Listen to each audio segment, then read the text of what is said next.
Well, I'll be looking for a job. With the money from that, I'd look to supplement my rent, help pay some bills in the house, maybe join some of the university sports and activities clubs. Yes, I'm looking for a part-time job at the moment. It's been really difficult to find a job because most jobs are asking for experience, and I'm not even getting an offer to get a job to gain experience. Yeah, it's definitely really hard getting a job in Manchester because there's 3 universities. There's just so many students going for the same jobs. There's probably about 100 for every bar staff job. So it's crazy. I've sent out so many CVs over the past 3 years and just not got anywhere. Well, with me now is Ian Boardman, Head of Career Development at the University of Salford, who also works in student support. Good morning to you, Good morning. Ian. Why do you think there are fewer students doing part-time work then? I think one of the impacts of the economic downturn is that many people in the jobs market, instead of engaging in full-time work, have been now engaging in part-time work.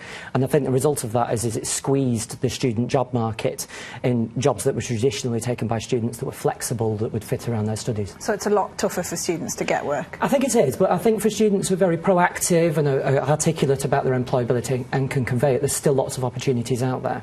You deal obviously with students who are struggling. Are you seeing an increase in the number of students who are struggling financially then because of this? I think the pressures have always been there in terms of living on a budget. I don't think that has changed. I think one of the pressures that has changed is that increasingly students need to engage in some form of work experience to develop their employability whilst they're still at university, so they can compete in the graduate job market.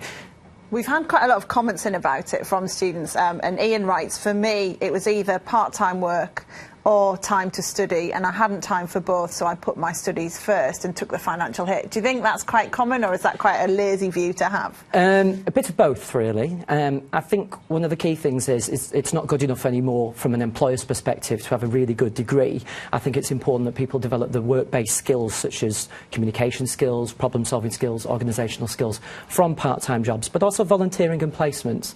So I think students do need to be very proactive these days and not just focus on performing well academically. And are there any rules on working part-time? There's obviously tax implications if the students earn over a certain amount, aren't there? There are. Normally most universities will recommend that students don't work, if they're full-time students, don't work more than about 16 hours a week. But generally most universities, at least at Salford, we only promote opportunities up to 20 hours a week for the benefit of part-time students.